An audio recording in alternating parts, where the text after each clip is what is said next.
So Canada's not for sale? It seems like some Canadian companies and billionaires are. You get to see the maple tree.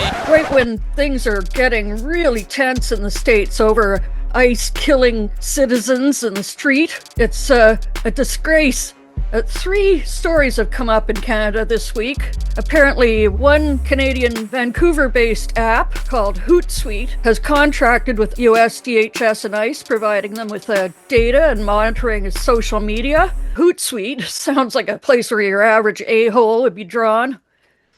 It was founded in 2008 by Ryan Holmes and was seen as a tech darling as social media was exploding, and young workers flocked to its headquarters, bringing their dogs to the office, referring to themselves as owls, and partying at company retreats known as Hoot Camp.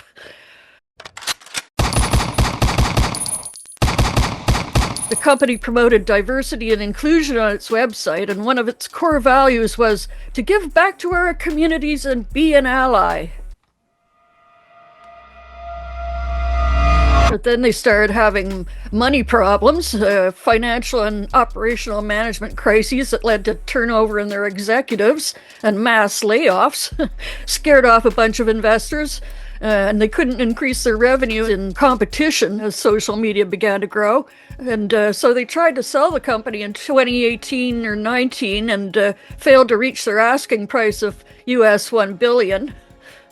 And then in 2020, an employee disclosed that Hootsuite had a contract with ICE, which caused massive backlash and media coverage and an online petition demanding that Hootsuite cancel that deal, causing Ryan Holmes to step down as CEO. But he's still a company director, and he had no comment on this news that broke. Within days, the successor, Tom Kaiser, announced that Hootsuite would not proceed with the ICE contract. We have heard the lived experiences from our people and the hurt they are feeling. The decision has created a divided company, and this is not the kind of company I came to lead, Kaiser said at the time. The employee that revealed the deal left Hootsuite shortly after and said the departure wasn't her choice.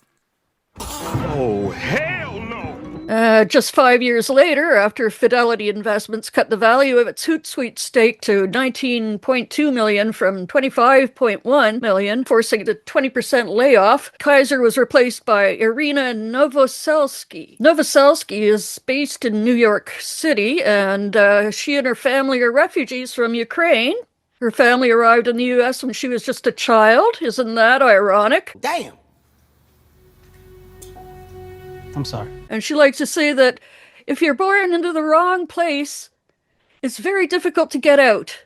And so I have a lot of appreciation for that, she said in an interview posted on YouTube this month. Well, this fast-talking, name-dropping ex-financier with a self-described data brain with a big presence on LinkedIn is keen on raising her brand and claims being a good human helps a lot too. Life is short, and who you work with is really important. At Hootsuite, we have a no asshole policy. And she's also said of herself that I move at a pace that's difficult to keep up with. I didn't mean it the way it came out. Good. But in 2024, Hootsuite purchased a local social monitoring service called Talkwalker, which was founded in Luxembourg in 2009. After it had financial losses and layoffs in 2022 and 23, they first partnered with Hootsuite on an integration in 2015 that allowed users to incorporate analytics into their social engagement and content development efforts. Talkwalker is a consumer intelligence platform that combines internal and external sources with Blue Silk GPT, a generative AI tool that classifies and summarizes conversations and turns consumers into actionable clusters to help companies target them more effectively. Scans platforms such as Facebook, X, YouTube, along with websites, podcasts, and forums, and analyzes posts for sentiment and emotional tone as part of what the company calls social listening. Well, in 2024, at a cost of $684 million, the U.S. government exercised an existing option within its agreement with Hootsuite, signed under President Biden, to add Talkwalker to its contract. And the $2 million agreement with Seneca Strategic Partners relies on the Canadian firm to provide its technology and support. An overview of Seneca Strategic Platforms says that it's an SBA-certified, tribally owned Native American 8A hub zone company. We provide efficient and innovative solutions to help advance mission goals and address today's challenges in strategic operations, program management, and information technology. In today's challenging fiscal environment, federal agencies need the right partners who can help them advance mission goals through the use of efficient and effective strategic operations, program management, and information technology services. In other words, let us do the snitching for you. Talkwalker and Hootsuite officials did not respond when asked how that earlier Hootsuite decision entered into the landing the current monitoring contract under Biden. And the DHS said in its private policy that it will only use Hootsuite to manage DHS social media accounts listed on the DHS social media directory to improve the delivery of information and services to the general public while promoting transparency and accountability as a service for those seeking information about or services from the department. What a load of bullshit. The agency also said that it wanted to hire businesses able to collect information about targeted immigrants, their family members, friends, or co-workers, including by searching social media platforms such as Facebook, LinkedIn, Pinterest, TikTok, Reddit, WhatsApp, X, and YouTube, according to a U.S. government contracting website, saying previous approaches to targeting individuals for enforcement action, which have not incorporated open web sources and social media information, have had limited success. According to CTV, internal communications show that Hootsuite sales staff portrayed the DHS relationship as strategically important. And as news of the ICE pilot project spread through internal emails, some staff members at Hootsuite didn't feel safe to raise concerns openly for fear of losing their jobs after what happened to that person in 2020 who exposed their earlier contract. This $2 million agreement with Seneca Strategic Partners relies on the Canadian firm to provide its technology and support. Running from its July 2024 approval through to 2029, the arrangement is in place as the largest agency within the Department of Homeland Security. One internal email referred to the agreement as a Trojan horse deal that could grow into 7 figures, and the same message described plans to travel to Washington with Irina to brief ICE on how Hootsuite and Talkwalker could support their mission. Jesus Christ. Social media surveillance has played a major role in those immigration enforcement efforts. Wired reported in October 2025 that ICE had put out a request for private contractors to scan social networks in order to target posters for deportation.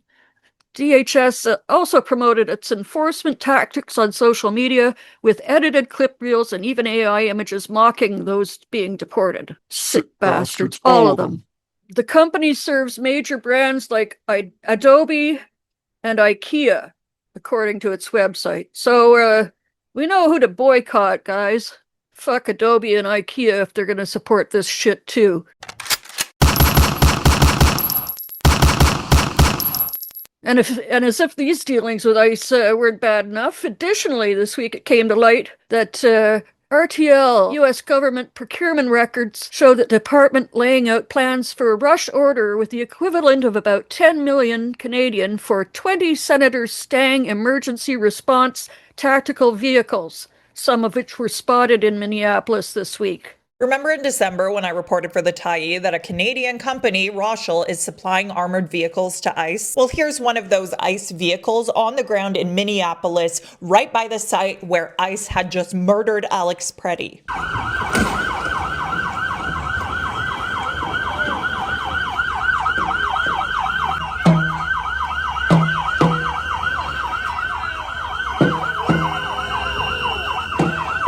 Yes, that is one of Rochelle's armored vehicles, as first confirmed by World Beyond War Canada, and it's made in Brampton, Ontario. What's more, as I was researching this story, I found this post from Rochelle's CEO. 6 days After ICE murdered Renee Good, the Canadian government brought the CEO of Rothschild on a trade mission with them to Saudi Arabia. This was 11 days before Alex Preddy was murdered by ICE. I'm not going to sit here and pretend that finding this didn't stop me in my tracks. Where are our moral lines? Alex Preddy was an ICU nurse who was protecting a fellow protester when the ICE thugs descended on him and unloaded 10 shots at him in 5 seconds. And now the Trump administration is smearing his name and telling people not to believe things that they saw with their own fucking eyes. So you better believe I've started investigating the shit out of companies that are profiting off of what ICE is doing. I'll have more on that tomorrow. But let me tell you a little bit more about Rothschild's specific deal with ICE. This Canadian company is selling more than $10 million worth of armored vehicles to ICE. That's in Canadian dollars. Vehicles, by the way,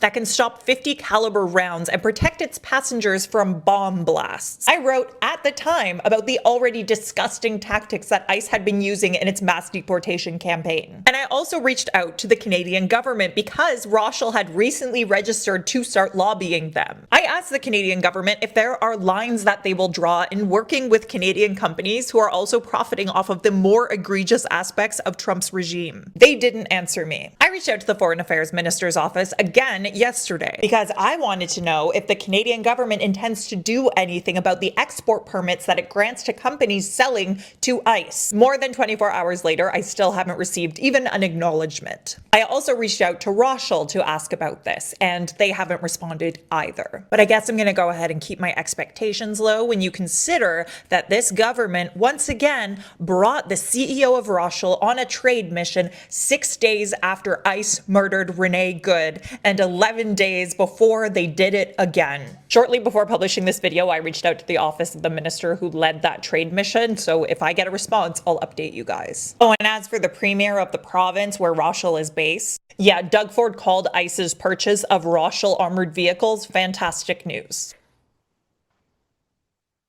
Also this week, CBC broke a story that the U.S. Department of Homeland Security is in talks to buy property in Virginia owned by Canadian billionaire James Pattison, with plans to turn it into a processing facility for ICE. Look at this lovely human being. This giant Virginia warehouse owned by Canadian billionaire Jim Pattison could become an immigration and customs enforcement facility. In a letter to county officials, the Department of Homeland Security says it wants to buy the property in support of ICE operations, adding it may build holding and processing spaces and a guard shack. Folks don't want to live next to a pseudo prison of sort. In a January letter to officials in Hanover County, Virginia, the Department of Homeland Security shared its intent to purchase, occupy, and rehabilitate the roughly 550,000 square foot warehouse property, which has been owned by Jim Pattison Development since 2022. As part of the undertaking, ICE may conduct exterior and interior modifications to the existing warehouse facilities, the letter said, including the construction of holding and processing spaces. This son of a bitch is a businessman who says he's a philanthropist, whose conglomerate, the Pattison Group, spans various sectors, including real estate, automotive, media, and retail. And the Jim Pattison Group did not immediately return requests for comment. No kidding. The potential deal has sparked anger and disapproval, including from the leader of the BC Green Party, who's now calling for a boycott of his Save-On Foods grocery stores, which incidentally I happen to buy from. I've spent a lot of money there too, and I'm not gonna anymore. I'm gonna go to the smaller, more local, more expensive, but so far not evil, grocery store instead. The potential deal is prompting a push for a boycott of all Pattison-owned companies, including Save-On Foods, in light of the high-profile killings of Alex Preddy and Renee Good during ICE operations in Minneapolis. Lowen's rallying call on TikTok has received more than 100,000 views. This boycott of Pattison grocery stores and Pattison media is gaining real traction, and we need to absolutely escalate the pressure while this deal is in talks. If I were a CEO, I wouldn't want my name or my company's name, my brand associated with what's going on in the States right now. It's just a plain ethical issue. There's a question of right and wrong and whether it's right for a company or anyone to be contributing, even in a small way, to the activities that are going on. Right on, Mr. McDonald. So this news caused the Attorney General of British Columbia to speak out against doing business with ICE. Deputy Premier Nikki Sharma also weighing in on the pending sale. Just like the rest of the world, we watch in horror about what's happening there. And I think that calls upon business leaders across this province, including the whole country, to think about their role in what is unfolding there. A group called Indivisible Vancouver is planning a protest outside the Jim Pattison Group offices downtown on Friday. It's hard to hurt the super rich, but it's possible. And getting them in their pocketbook is one of a few different forms of resistance that is effective. Eventually, Pattison Developments responded with this brief statement. Now, we have received a statement from Jim Pattison Development saying its Virginia building was put up for sale when operating needs changed and an offer was accepted from a U.S. government contractor. The statement reads in part, sometime later we became aware of the ultimate owner and intended use of the building, adding the transaction is still subject to certain approvals. It goes on to say the company doesn't usually comment on private transactions, but respects that this issue is deeply important to many people. I urge you all to make your objections known by boycotts and emails and otherwise protesting against these collaborations between Canadian companies and the ICE and DHS. Canada must not be complicit in these crimes. Elbows up, ICE out for good! Hey, yeah, you. Before you click away to watch someone unbox a tactical toothbrush, let's talk about something real. Political Drain isn't just another content mill. We're a digital front in a very real war. Not with bullets, but with ideas, with action, and with solidarity. We pair urgent news with critical education. And we build community around actual resistance, not the hashtag kind, the kind that moves. But here's the thing, none of this is free. It isn't. Behind every video is time, labor, research, and some weird guy asking if we're gonna pay the hosting bill. And yeah, some of that money goes to things we can't necessarily say out loud.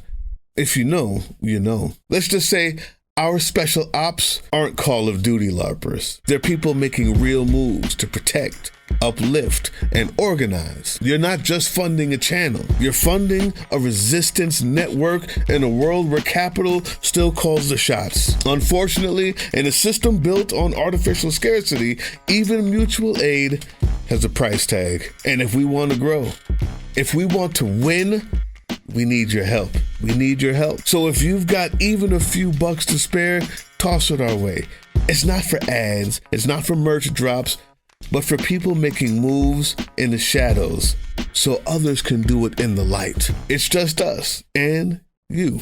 So fund the mission, fund the fight, fund the future, because nobody's coming to save us. We save each other. That's how this works.